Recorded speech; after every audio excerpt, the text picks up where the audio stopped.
시청자 여러분 안녕하십니까? 뉴스 현장 시작합니다. 국민의힘이 이해훈 기획예산처 장관 후보자에 대한 이재명 대통령의 사과와 수사 의뢰를 요구했습니다. 야당의 낙마 공세가 거세지면서 이 후보자 청문 보고서 채택은 불투명한 상황인데요. 취재 기자 연결해 정치권 반응부터 들어보겠습니다. 자, 이채영 기자, 이해훈 후보자 청문 보고서 채택을 두고 여야가 어떤 반응을 보이고 있습니까? 네, 이해훈 후보자에 대한 인사청문회가 끝났지만 여야의 청문 보고서 합의 채택은 어려워 보입니다. 국민의힘은 이 후보자 아파트 청약과 장남의 위장 미혼 의혹, 특혜 입학 의혹 모두 해소되지 않았다면서 대통령 사과와 청와대의 수사 의뢰를 촉구했습니다. 최보윤 수석대변인은 이 후보자가 부동산과 병역, 입시, 갑질 등 국민의 4대 영린을 모두 건드렸다고 했습니다. 개혁신당 이준석 대표도 민주당도 옹호하기 어려워하는 분위기라며 지명 철회가 불가피하다고 했고, 조국혁신당과 진보당 역시 자진 사퇴나 지명 철회를 주장하고 있습니다. 청와대와 민주당은 특별한 메시지 없이 여론 추이를 주시하고 있습니다. 민주당은 조국혁신당과 합당 절차를 진행하겠다는 입장이네요. 네, 그렇습니다. 민주당 조승래 사무총장이 기자간담회를 열고 합당 절차 등에 대한 당원 토론에 착수하겠다고 밝혔습니다. 지방선거 일정을 고려해 늦어도 한두 달 이내에는 정리돼야 할 것이라고도 내다봤습니다. 조 사무총장은 또 민주당이란 큰 생명체에 조국혁신당의 DNA도 잘 섞이게 될 것이라면서 합당 시 당명에 대해선 민주당은 당연히 더불어민주당 당명이 유지돼야 한다는 생각을 갖고 있지 않겠느냐고 물었습니다. 한편 단식을 끝내고 회복에 들어갔던 국민의힘 장동혁 대표는 이르면 이번 주 후반 당무에 복귀해 지방선거 준비에 속도를 낼 전망입니다. 정치부에서 TV조선 이채연입니다. 자, 리포트에서 보신 정치권 쟁점들 짚어봅니다. 조현삼 민주당 법률위 부위원장, 김기흥 국민의힘 미디어 대변인 나오셨습니다. 안녕하십니까? 안녕하세요. 안녕하세요. 오늘 국민의힘에서는 이해훈 기획예산처 장관 후보자는 부동산, 병역, 입시, 갑질, 이른바 국민 4대 영린을 모두 건드리고 있다고 직격했습니다. 특히 입시 문제는 청년층 민심을 좌우하는 민감한 사안이기도 한데요. 이 후보자가 장남의 연세대 입학 특혜 의혹에 대해 어떻게 해명을 했는지 들어보시죠. 그래서 결국 무슨 전형으로 입학했대요, 장남이? 그래서 지금 설명드립니다. 자, 네. 사회기여자 전형으로 입학한 건 맞습니까? 네, 자, 후보자나 남편의 부모님들은 혹시 독립유공자입니까? 아닙니다. 네. 그러면은 국위 선양자로 입학했습니까? 네, 그렇다고 확인을 자, 했습니다. 집안에 누가 이렇게 국위 선양했습니까? 어제 그래서 저희가 학교 측에 확인한 누가 국위 선양을 했냐니까요. 국위 선양자가 누구냐고요? 자, 정리 좀 의원님, 하십시오. 의원님, 정리합시다. 조용하시고요. 예, 청조 근조 훈장, 무궁 훈장 등등을 받은 사람의 자녀 또는 손자녀는 그런 게 어디 있습니까? 여기 보세요. 시아버님이 우리나라의 국위를 선양한 사람입니까? 장남이 연세대학교에 입학하면서 내무부 장관을 지낸 시아버지의 훈장을 제출해 사회기여자 전형 가운데 이 국위 선양자율권을 충족했다는 건데, 오늘 국민의힘 이 헌법 정신에 반하는 불법 의혹이라고 설명했습니다. 네, 그 헌법 제 11조를 보면 훈장 수훈을 근거로 훈장을 받은 자에게만 효력이 있다는 겁니다. 네. 그러니까 할아버지가 받았으니까 할아버지가 훈장으로서의 어떤 여러 가지 혜택은 받을 수 있겠지만 네. 손자한테까지 영향을 준다. 좀 황당하고요. 좀 기가 찰 노릇이라고 합니다. 우리가 최윤석 국민의힘 의원 같은 경우는 좀 큰 소리 치시잖아요. 근데 저분이 저만큼 소위 말해서 분노할 수밖에 없는 지점이 있습니다. 처음에 사회 기여자 쪽으로 입학을 했느냐가 질문을 했습니다. 서면으로. 근데 계속 다주택 자녀다. 다자녀 자녀다. 네. 이런 식으로 얘기를 해왔습니다. 네. 그러다가 어제 그 당시에만 갑자기 입장이 다시 바뀐 겁니다. 그러니까 계속 일방적으로 거짓말을 했고 청문 당일날 이 세세한 내용에 대해서 청문위원들이 검증하기 힘든 거잖아요. 그래서 이해훈 지명자 쪽에서는 이거를 일종의 전략상 사실관계를 처음부터 은폐한 상태에서 그날 얘기를 한 거거든요. 근데 우리나라가 고려시대 음서제가 있는 것도 아니고 부모나 아니면 할아버지로 인해서 이렇게 혜택을 준다는 그 자체가 어불성설이고, 이런 상황 속에서 어떻게 보면 정직하지 못하고 상식에 맞지 않는 행위에 대해서 부끄러워하지 않은 상태에서 뭔가 이런 식으로 뻔뻔하게 얘기하는 것 자체가 저희 국민들을 도발하는 게 아닌가 싶습니다. 네, 방금 들어온 속보 하나 전해드리면 이재명 대통령이 숙고 끝에 이해운 후보자의 지명을 철회했다는 소식이 들어왔습니다. 네, 다시 한번 전해드리면 이재명 대통령이 주말 동안의 여론을 살피기로 했었는데 숙고 고심 끝에 후보자 지명을 철회하기로 결정했다는 소식 이러한 전해드립니다. 여러 가지 사안을 종합적으로 고려한 것이지 특정 사안 한 가지 사안에 의해서 그 지명 처리가 이루어진 것은 아니다 이렇게 말씀드리겠습니다. 네. 예, 수석님 서울신문 김진아 기자인데요. 그 자진 사퇴가 아니라 지명 철회로 결론이 난 이유가 뭔지 좀 궁금합니다. 그래서 이건 뭐 자진 사퇴냐 지명 처리냐 그것은 그때그때 상황이 다른데 이번 같은 경우는 대통령께서 후보자를 임명하실 때도 그 보수 진영에 있는 분을 모셔왔기 때문에 지명 철회까지도 인사권자로서 그 책임을 다하신 것이다 이렇게 이해해 주시면 고맙겠습니다. 네, 이것으로 한 분만 더 그럼 질문 받겠습니다. 예, 수석님 뉴스원의 한재중 기자입니다. 네. 그 말씀해주신 것 중에서 이제 대통령의 그 통합 의지는 계속된다고 말씀해주셨는데 어쨌든 이해운 후보자는 지명 철회가 됐고요. 이제 새로운 좀 인물을 모색하셔야 될 텐데 그럼 저희가 좀 예상하기에 또 이번 또 새로운 인물 지명도 통합의 가치를 되새기면서 좀 저쪽 진영의 인사를 좀 적극 고려할 의사도 있다고 받아들여도 될까요? 그 얘기는 원론적인 입장이라고 이해해 주시면 좋겠습니다. 기획예산처 장관이란 자리에 한정된 게 아니라 앞으로 대통령께서 인사가 다양하게 그 여러 자리 있지 않겠습니까? 근데 그럴 때 고려하는 요소 중에 하나가 우리 사회의 통합이라는 측면도 늘 고려하면서 인사를 하겠다는 것이지 기획예산처 장관을 딱 정해놓고 이 자리는 그 통합적 자리라서 약간 보수 진영인 사람을 꼭 모시겠다 이런 의미로 이해하실 필요는 없습니다. 네, 다 되셨습니까? 그럼 이것으로 마무리하겠습니다. 고맙습니다. 네, 지명 철회와 관련한 홍익표 정무수석의 브리핑 들으셨고요.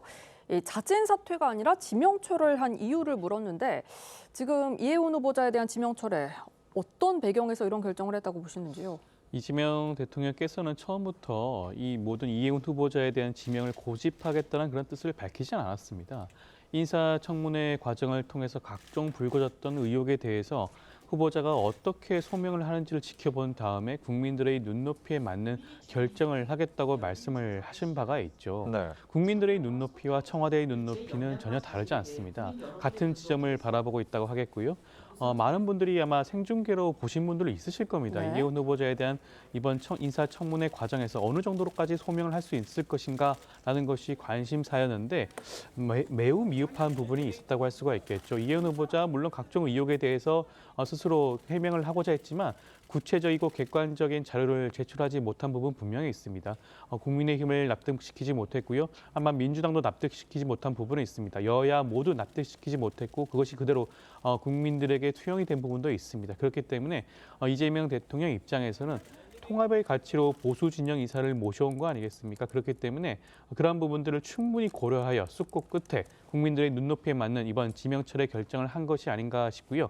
그렇기 때문에 앞서도 말씀을 드렸지만 인사청문회 과정이 반드시 필요한 것이라는 말씀을 다시 한번 드리고 싶습니다. 네. 네, 관련해서 국민의힘은 좀 어떻게 보셨습니까? 자진 사퇴가 아니라 지명 철회라 함은 네. 만약에 저희 정무수석 입장대로 인사권자로서의 책임을 다했다고 말씀을 하신다면 국민께 송구하고 죄송하다 말씀이 나오는 게 맞는 것 같습니다.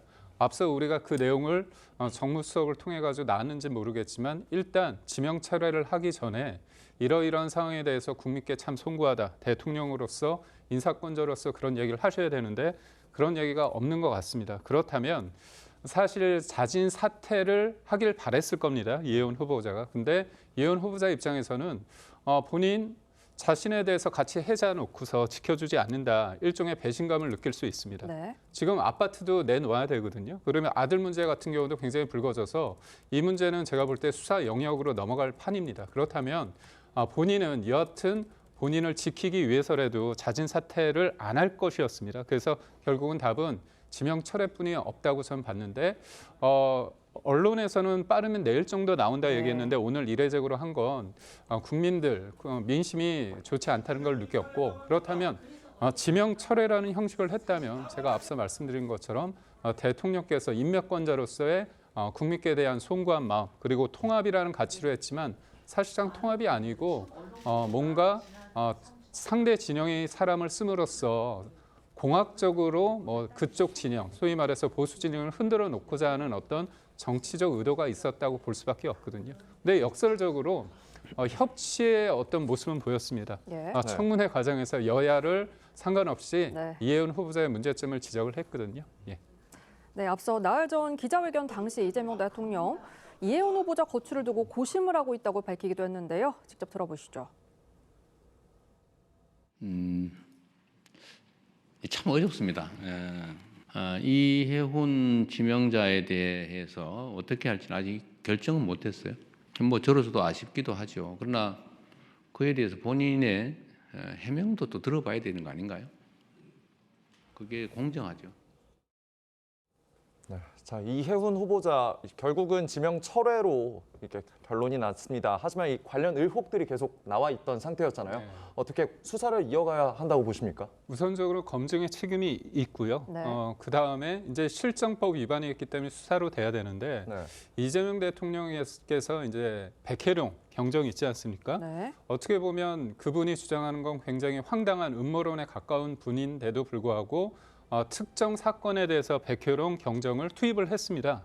그렇게 여러 가지 관심이 많으신데 네. 지금 국민적 분노를 자아내는 부정 청약, 그다음에 아들 문제 관련해서 여러 가지 일련의 상황이 있기 때문에 이거는 이재명 대통령께서 직접 국민들이 분노하는 이 시점에 대해서 경찰에 좀 더 구체적인 어떤 수사 사안에 대해서 말씀을 하시는 게 좋지 않을까 네. 그런 생각을 했습니다. 이 첫 기획예산처 장관이었던 만큼 야심차게 추진을 해왔었는데 그렇다면 다음 인사는 진보 쪽에서 추진을 하게 될까요? 아마 그런 부분도 고민을 하실 것 같습니다. 특정한 내각 구성원 자리를 두고 보수 진영 인사를 기용하겠다는 뜻은 아니었을 겁니다. 기획예산처 초대 장관으로 여러 인사들을 검토하다가 이번 이해훈 후보자라는 보수 진영에서 오랫동안 정치 활동을 하신 분을 낙점을 했다고 볼 수가 있는 것이고요. 이번 낙마를 통해 가지고 다시 한번 원점에서 기획예산처 장관으로 적절한 인사를 아마 고민을 하지 않을까 싶고요. 그것은 뭐 굳이 보수, 진보, 진영을 가리지 않고 적절한 인사를 아마 고민하지 않을까 싶고요. 좀 아쉬운 부분은 이번에 보수 인사 중에서 가장 경제통으로 불렸던 이해훈 후보자 5차례나 공천을 받았고 3번이나 국회의원이 되셨죠. 그럼에도 불구하고 이와 같이 수많은 의혹이 있다. 그렇다고 한다면 과거 국민의힘 쪽에서는 이러한 모든 것들이 검증이 되지 않았다는 그런 부분도 있지 않겠습니까? 보수 인사를 탕평의 인사, 통합의 인사로 기용을 하고자 하더라도 네. 이렇게까지 검증을 받았던 인사마저도 이렇게까지 흠이 있다고 한다면 어떻게 인사를 진행해야 될지 그러한 부분들에 대해서 아마 이재명 대통령께서는 아마 고심을 더욱더 하지 않을까 싶습니다. 예. 관련해서 다음 인사 좀 어떤 방향으로 진행되어야 한다고 생각하십니까? 아무래도 이제 기획 예산처 관련해서 통합의 기치를 걸었지만 현실적으로 힘들지 않았습니까? 네. 근데 이재명 정부에서 통합 인사라는 건 꼭 기획예산처 장관에 국한되지는 않을 것 같습니다. 그래서 이번 인사 같은 경우는 본인 쪽 진영에서 좀 쓸 것 같고요. 아무래도 빨리빨리 좀 해야 될 부분이 있으니까요. 다음 인사나 아니면 다다음 인사 때 좀 더 통합적인 인사를 내세우겠지만 만약 그렇다면 이른바 여야 지도부를 만나서 허심탄회하게 국민의힘 쪽에서 추천하고 싶은 사람이 어떤 분인지 그런 어떤 그런 과정에서의 협치와 통합을 이끌어낸 다음에 거기에서 나오는 인사를 쓰는 게 맞지 않을까 싶습니다. 네, 앞서 이해훈 후보자는 아파트를 포기할 의사가 있느냐는 질문에 네라고 답을 하면서도 동시에 수사기관의 뜻에 따르겠다라고 했거든요. 그럼 이 답변을 어떻게 해석해야 될지도 궁금하고 이 집은 어떻게 되는 건가요? 이해훈 후보자가 진정성이 있다고 한다면 그 수사기관의 결과에 따라야겠죠. 아마 지금 여러 가지 아마 고발 조치가 들어갈 예정인지는 알 수 없습니다만 네. 관련해 수사가 진행이 될 수는 있을 겁니다. 지금 청약 과정에서 부정한 행위가 있었다라고 한다면 그것 자체가 큰 문제가 될 수가 있는 것이고요. 추후에 형사처벌 또는 계약 취소에 이를 여지도 있습니다. 그런 부분들을 충분히 살펴볼 수 있기 때문에 수사는 수사대로 진행이 되고 그 결과에 따라서 아마 이해훈 후보자가 뭐 계약이 취소되든 아니면 수분양자가 형사처벌을 받든 그러한 결과가 이어질 가능성도 있지 않을까 싶습니다. 네, 관련해가지고 이 장남의 연대 입학 의혹 관련해서도 사실 청년층의 박탈감 심하지 않겠냐 이런 의견들도 나오긴 하거든요. 어떻게 보십니까? 제가 청년층뿐만이 아니라 제가 50대입니다. 네. 아이들이 이제 입시에 있기 때문에 네. 50대도 표심이 굉장히 안 좋을 것 같습니다. 그러니까 이 입시라는 게 왜 민감하냐? 일종의 사회 출발하는 출발선에 있는 거잖아요. 그렇기 때문에 우리가 입시와 병역 관련해서 민감할 수밖에 없는데 이른바 4대 악재가 다 있습니다. 부동산, 그다음에 병역, 입시, 갑질까지 다 있습니다. 그러니까 공정한 사회를 지향하는 국민들 입장에서는 이건 받아들일 수 없다고 보고 있고요. 네네. 아이 문제 관련해서 어떻게 저는 그런 제도가 있다는 것 자체가 웃기지만 그 제도를 만드는 연세대에서 그 인사와 입시 관련해서 행정할 수 있는 사람 중에 그 본인의 아빠가 있다는 거잖아요. 이혜훈 후보자의 배우자가 사무부처장이라는 겁니다. 그리고 그 학교의 경영학과 교수였습니다. 그렇다면 영향을 주지 않겠습니까? 아빠 찬스가 있을 수밖에 없기 때문에 이거는 할아버지 찬스와 아빠 찬스를 동시에 이용한 굉장히 비겁한 행동이다. 그렇기 때문에 저는 이거는 법적으로 따져봐야 될 문제가 아닌가 싶습니다. 네, 이재명 대통령의 지명 철회 결정이 나기에 앞서서 오늘 국민의힘에서는 이 후보자의 부정 청약 재산 형성 과정과 관련해서 대통령실이 직접 수사 의뢰하라고 촉구를 했거든요. 특히 이른바 이 검증 라인을 정조준하면서 책임론을 꺼내들었는데 이게 후보자 개인을 넘어서 대통령실 인사검증 시스템의 전반을 문제 삼겠다 이런 의도로 봐야 될까요? 이재명 대통령께서 신년 기자회견을 통해서 본인도 좀 알 것 같아요. 검증 라인에 뭔가 문제가 있지만 저희 쪽에 좀 진영의 문제로 좀 치환을 했습니다. 국민의힘 쪽에서 5번의 공천을 받았는데 그게 문제인 거 아니냐. 근데요, 물론 저희 진영에서 잘못한 부분은 저는 인정합니다. 다만 선출직 공무원으로서의 국회의원을 검증하는 것과 그리고 어떻게 보면 장관으로서 국무위원을 검증하는 것은 그 레벨이 다릅니다. 그렇기 때문에 그걸 등치한다는 게 참 문제고 저는 이재명 대통령께서 조금 잔인하다, 지나치게 희망 고문을 한 게 아닌가 싶은 게 이미 검증에서 실패했던 게 나왔고요. 국민의 검증이라 불리는 언론을 통해서도 문제가 있음이 나왔습니다. 그럼에도 불구하고 형식 논리에 지나쳐서 청문회까지 했다. 혹대라다 혹이 더 붙인 격 아닙니까? 그래서 이혜훈 후보자 입장에서는 크게 배신당했다. 이거 마지막에 한 말씀 드리자면 분위기에 휩쓸려 갔다가 후회했다고 자기가 집회 나간 것을 후회하지 않았습니까? 네. 저는 그 얘기를 듣고 제가 패널을 할 때 뭐라고 얘기했냐면 민주당 이재명 정부 쪽에 분위기에 휩쓸려 갔다가 본인이 후회하게 될 것이다 얘기했는데 그 말대로 됐습니다. 네, 이재명 대통령이 이혜훈 후보자 지명 철회를 했다는 소식 전해드렸고요. 지금부터는 국민의힘 소식 짚어보겠습니다. 어제 국회의사당 앞에 한동훈 전 대표 지지자들이 집결해서 한동훈 전 대표 제명 철회를 요구했습니다. 어제 집회 모습부터 보시죠.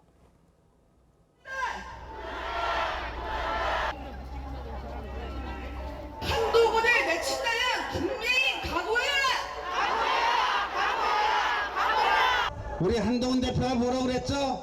비상계엄은 우리 아버지가 했어도 내가 막았을 것이다.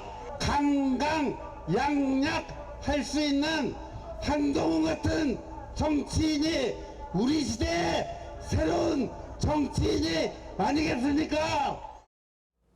자, 이 주최 측은 어제 집회에 3만 명이 모인 것으로 추산했습니다. 그런데 어제 집회, 한동훈 전 대표는 물론 친한계 현역 의원들도 모습을 보이지 않았어요. 이거 어떤 의미가 있을까요?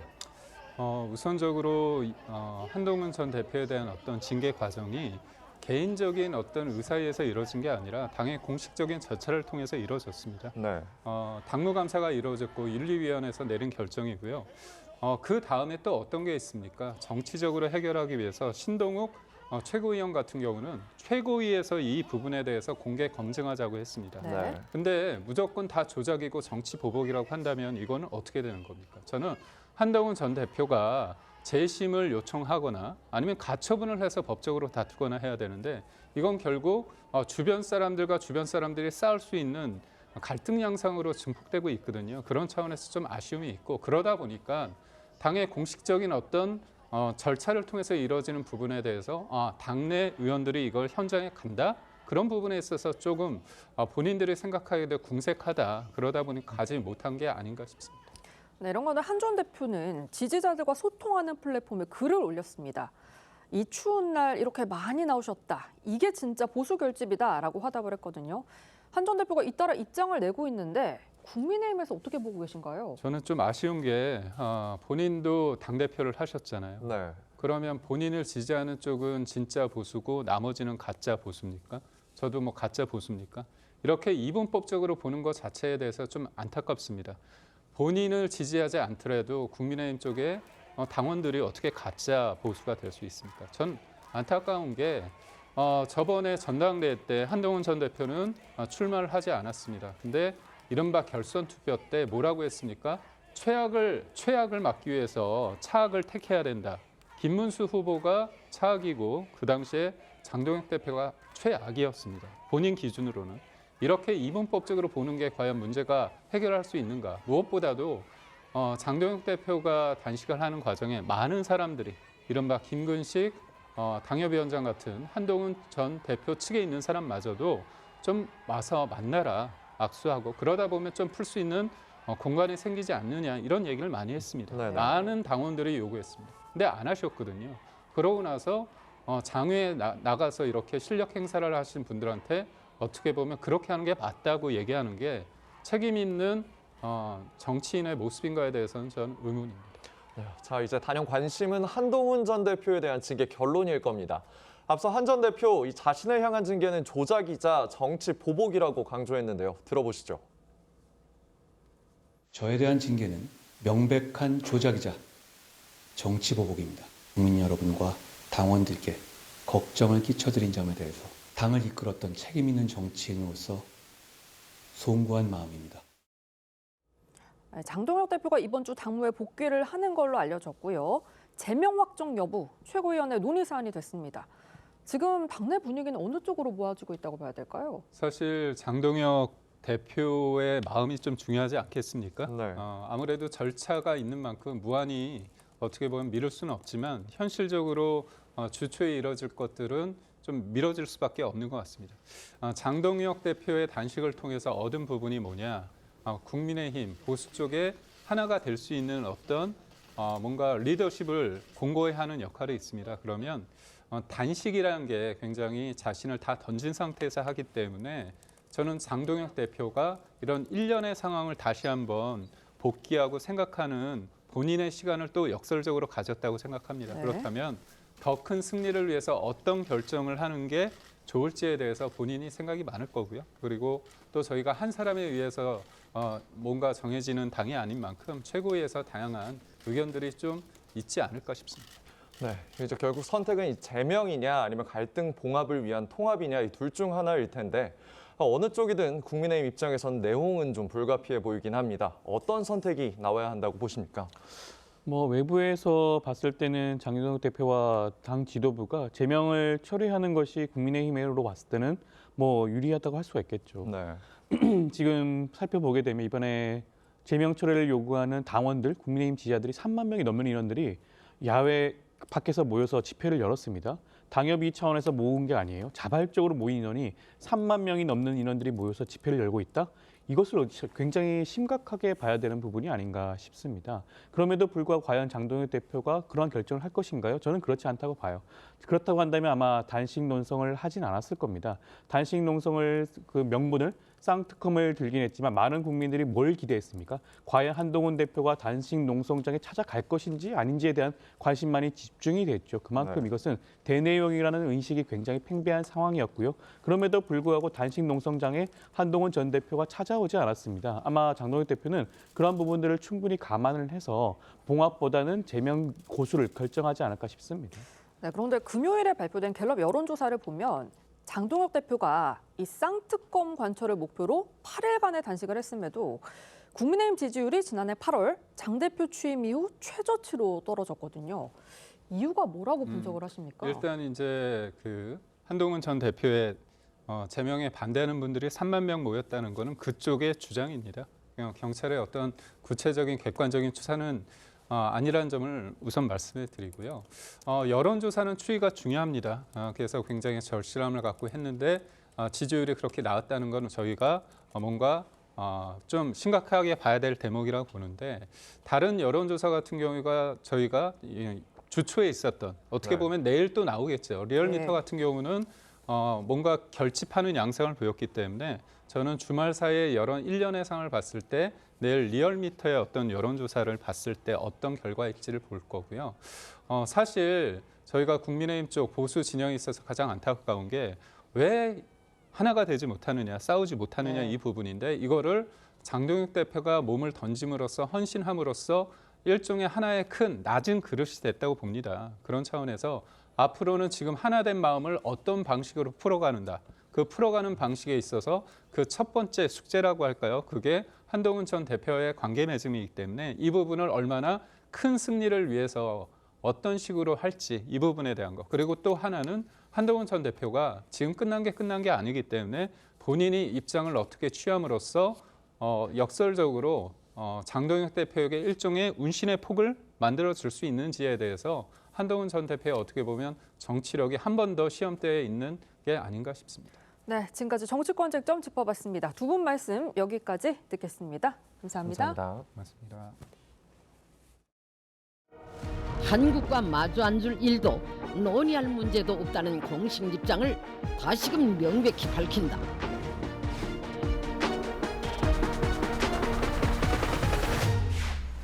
이재명은 이러한 역사의 흐름을 바꾸어 놓을 위인이 아니다.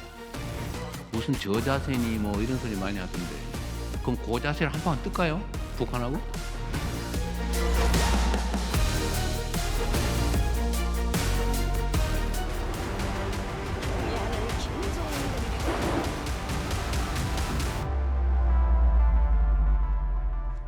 북한의 이모저모를 파헤쳐보는 시간, 북한의 보답니다. 문성욱 한국국가전략연구원 통일전략센터장과 함께합니다. 어서 오세요. 안녕하십니까? 안녕하십니까? 자, 먼저 남북 한라인과 관련한 저희 TV조선 취재 내용부터 짚어보겠습니다. 2023년 북한이 일방적으로 응답을 중단하면서 지금 남북 직통전화는 끊긴 상태인데요. 그런데 이재명 정부 출범 이후 우리 정부는 북한의 직통전화 연결을 꾸준히 시도해 온 걸로 저희 취재 결과 확인이 됐습니다. 북한이 응답하지 않는 상황에서도 정부가 이렇게 계속해서 소통을 시도하는 이유, 어디에 있다고 봐야 될까요? 예, 나라 사이의 관계에 있어서 가장 중요한 게 사실 소통 아닙니까? 네. 실제 직통전화라고 하는 것은 그 위기 관리, 특히 충돌을 방지하는 데 있어서 가장 기본적인 수단이에요. 그렇기 때문에 냉전 시대의 미국과 소련 사이에 충돌 방지를 위해서 제일 먼저 조치한 게 핫라인, 네. 직통전화거든요.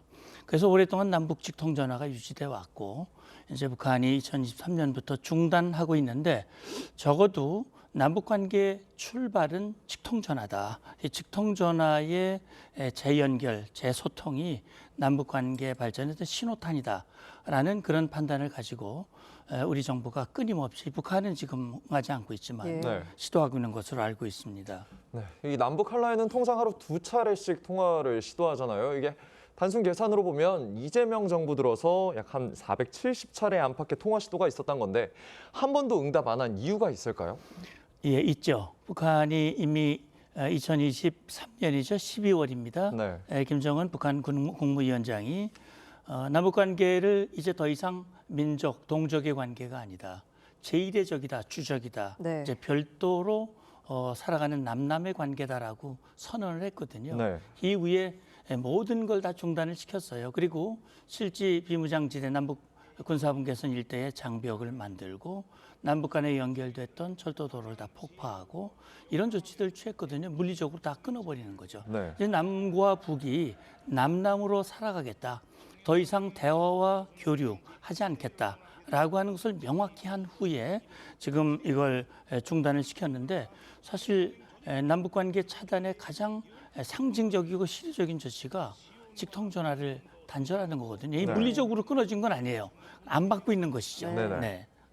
앞서 이재명 대통령 최근 신년 기자회견에서 북한과의 대화 필요성을 거듭 강조했는데요.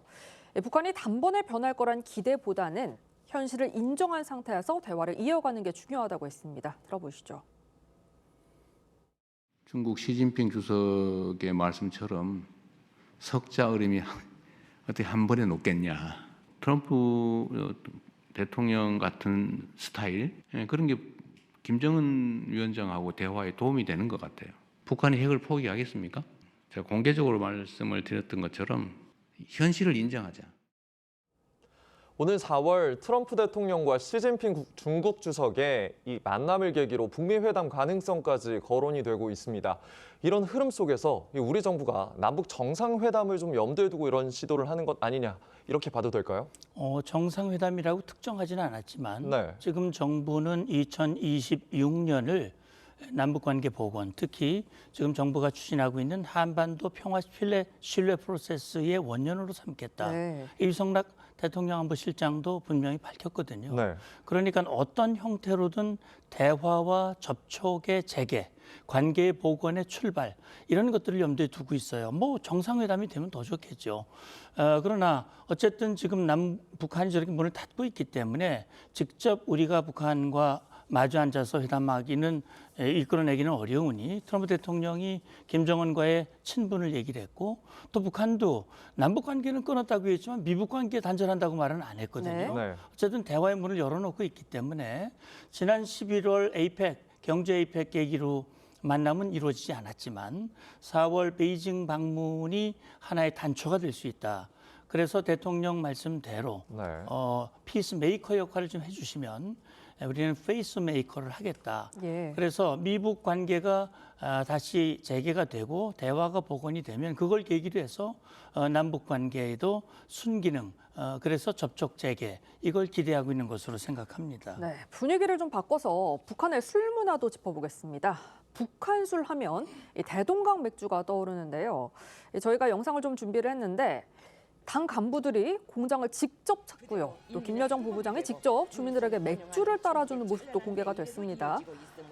네, 김정은 위원장의 시찰 도중에 소주를 시음하거나 맥주를 고혈압에 좋다 이렇게 홍보하는 장면까지 나오는데 실제로 북한 주민들이 술을 많이 즐기는 편인지 궁금해요. 뭐 경제적으로 여유가 그렇게 많지 않기 때문에 네. 많이 먹기는 쉽지는 않겠지만 그러나 결국은 그 고달픈 생활 속에서 그래도 위로를 주는 게 술이기 때문에 네. 북한 주민들이 술을 굉장히 좋아하고 즐기는 편으로 알고 있습니다. 예. 제가 그동안 북한 군인들과 만나서 회담을 많이 했지만 그 사람 술 좋아하거든요. 네. 지금 이제 대동강 맥주 말씀을 하셨는데 대동강 맥주를 좀 특화하는 것 같아요. 우리는 그런 선전을 제가 못 들어봤거든요. 네네. 뭐 술을 마시면 건강에 좋아진다. 그런 말이 조금 생소하게 들리기도 하는데 어쨌든 맥주에 번호를 붙여가지고요. 예를 들어서 뭐 대동강 맥주 9번 그러면 조금 진한 맥주.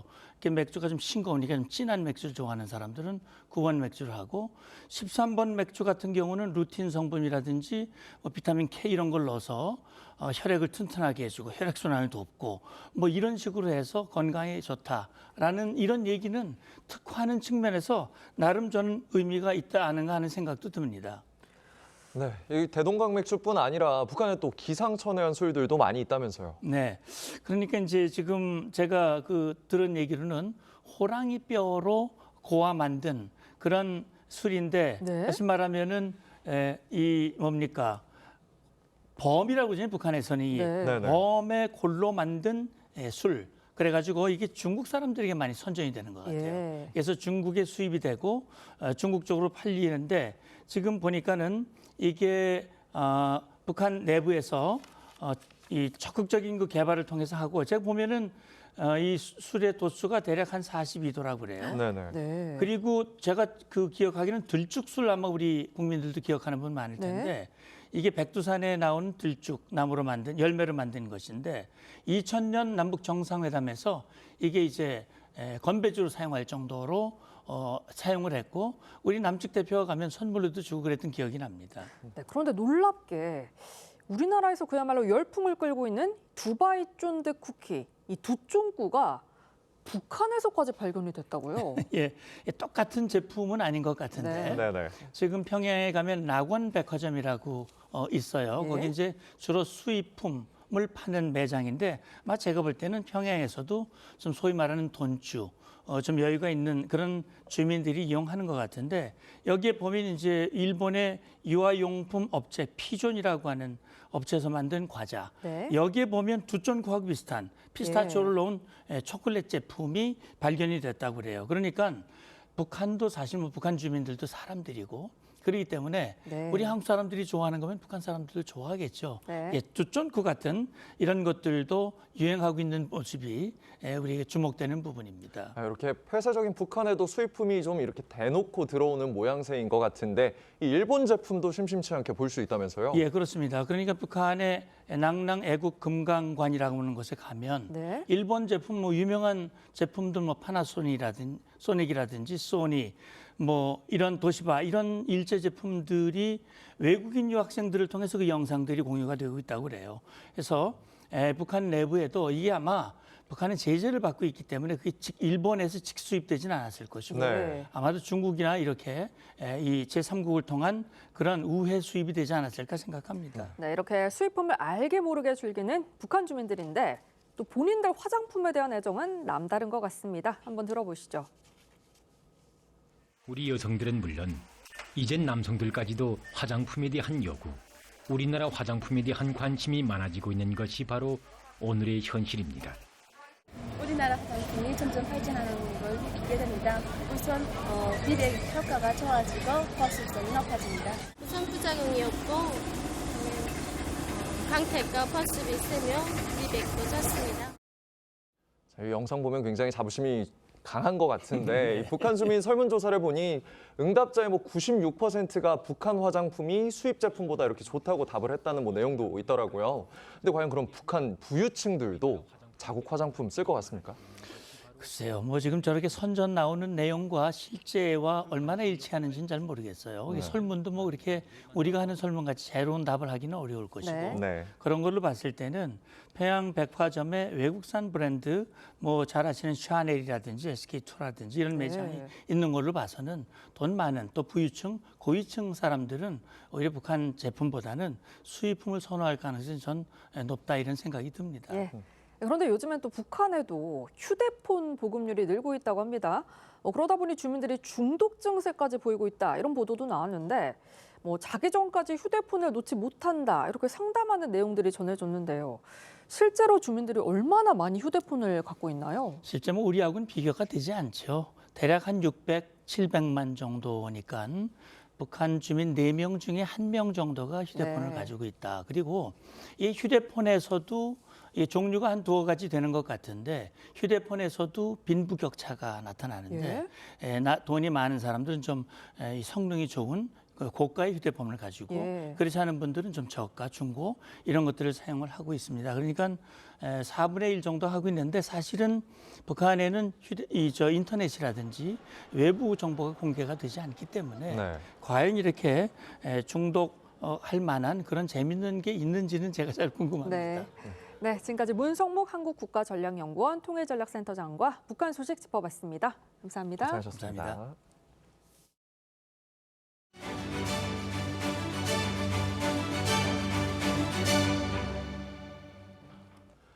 빛바랜 사진 속 보고 싶은 얼굴이 이 따뜻한 말 한마디 건네준다면 얼마나 반가울까요? 과거 사진에 음성과 움직임을 더한 AI 영상이 어르신들 사이에서도 화제라고 합니다. 이른바 디지털 효도로 어르신들에게 큰 힘이 되고 있는데요. 떠오르고 있는 AI 복원 영상의 세계를 윤우리 기자가 취재했습니다. 흑백 사진 속 중년 부부. 시간이 흘러 노부부가 되고 자식들에게 인사를 건넵니다. 사랑한다, 우리 아들, 딸들. 무표정한 얼굴의 어르신은 환한 미소를 지으며 손인사를 건넵니다. 돌아가신 부모님을 그리워하는 마음을 담아 인공지능 AI를 이용해 만든 영상입니다. 역사 속 인물에 국한됐던 AI 복원 기술이 일반인에게로까지 접근성이 높아지면서 어르신들의 추억을 되살리는 신개념 효도로도 인기입니다. 올해 칠순을 맞은 임승일 씨는 AI 영상 덕분에 40년 전으로 돌아간 것만 같았다고 말합니다. 동영상을 찍은 적이 없는데 제가 막 움직이면서 팔짝팔짝 뛰고 좋아하는 그 장면을 보면서 너무 기뻐가지고 눈물이 날 정도였어요. 너무 환상적이었고 우리 딸한테 너무 고맙다고. 사진 복원업체들도 밀려드는 주문에 쉴 틈이 없습니다. 결혼식이나 추모식 그리고 가족 행사 등 이런 특별한 순간에 그 사람이 함께하기를 원하는 마음으로 그 특별한 감정을 느끼기 위해서 많은 분들이 찾아주고 계십니다. 해외에선 90세 생일을 맞은 할아버지를 위해 가족들이 만든 영상이 화제를 불러왔는데 다양한 AI 프로그램을 활용해 직접 복원 영상을 만드는 이들도 늘고 있습니다. 옛날에는 지금처럼 사진을 많이 찍을 수 있는 게 아니다 보니까 사진이 있어도 마음에 들지 않고 그런 것들이 있었는데 AI로 살짝만 만져보니까 다만 실제 장면이 아니라 그럴듯하게 재구성한 것인 만큼 기억을 왜곡시킬 수 있다는 점은 주의해야 합니다. AI가 만들어낸 영상이나 이미지가 인간 본질은 아니기 때문에 우리 기억을 왜곡할 수도 있고 정체성에 대해서 다른 접근을 할 수 있기 때문에 주의가 필요합니다. AI 기술이 만들어낸 추억과의 만남, 가족의 사랑을 더욱 돈독하게 만드는 효자가 되고 있습니다. 다들 너무 고맙고 정말 사랑한다. TV조선 윤을입니다.